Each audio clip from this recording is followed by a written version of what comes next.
Imagine this. You wake up in the morning, a war begins, and before you've even finished your breakfast, it's already over. 38 minutes.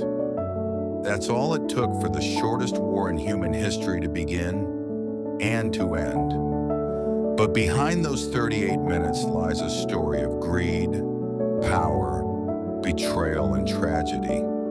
This is the incredible tale of the Anglo-Zanzibar War. The year was 1896. The place, the island of Zanzibar, off the coast of East Africa.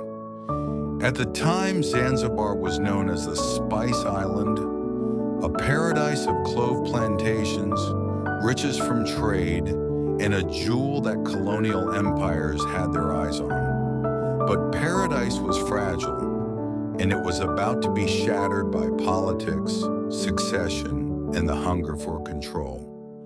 Zanzibar had been under the rule of a sultanate.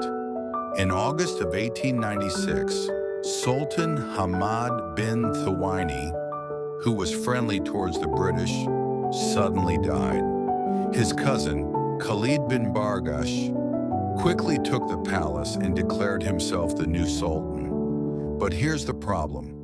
The British Empire didn't approve. They had their own candidate in mind, a man who would be loyal to them. To the British, Khalid was not just unfit, he was a threat. Tension rose quickly. The British issued an ultimatum. Khalid must step down and leave the palace or face consequences. But Khalid refused. Instead, he gathered around 3,000 of his supporters, fortified the palace, and prepared for a fight. Cannons were rolled out, rifles were loaded, and the Union Jack flag of Britain stood across the harbor, waiting. August 27, 1896. The morning sun rose over Zanzibar, but it was not the dawn of peace. It was the dawn of the shortest war ever. At precisely 9 a.m., the British ultimatum expired. Silence hung in the air for a moment, and then the guns of the British warships thundered. From the harbor, 5 powerful Royal Navy ships opened fire on the Sultan's palace. Explosions ripped through the air. The wooden palace caught fire almost instantly. Within minutes, chaos engulfed Zanzibar. Soldiers of Khalid tried to return fire with old cannons and rifles, but they were no match for British artillery. Imagine standing in the city that morning, the ground shaking, smoke rising into the sky, screams echoing through the narrow streets, and knowing that history was unfolding in front of your eyes. The bombardment lasted for just 38 minutes. By the time the smoke cleared, the palace was in ruins. Over 500 Zanzibari soldiers lay dead or wounded, while the British suffered just one injury, a single sailor who was slightly hurt.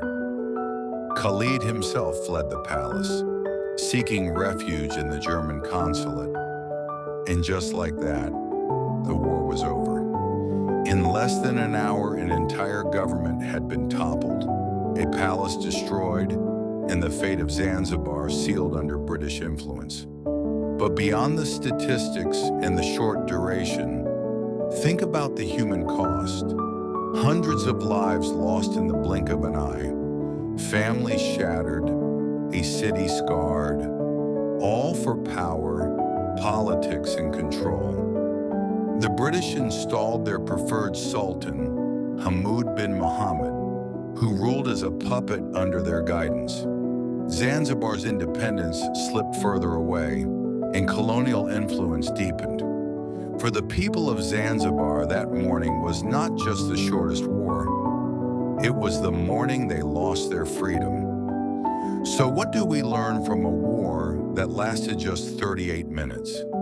That sometimes history's most important stories aren't measured in years, or even days. Sometimes they are measured in minutes. 38 minutes that remind us how fragile power can be. 38 minutes that show how quickly lives can change.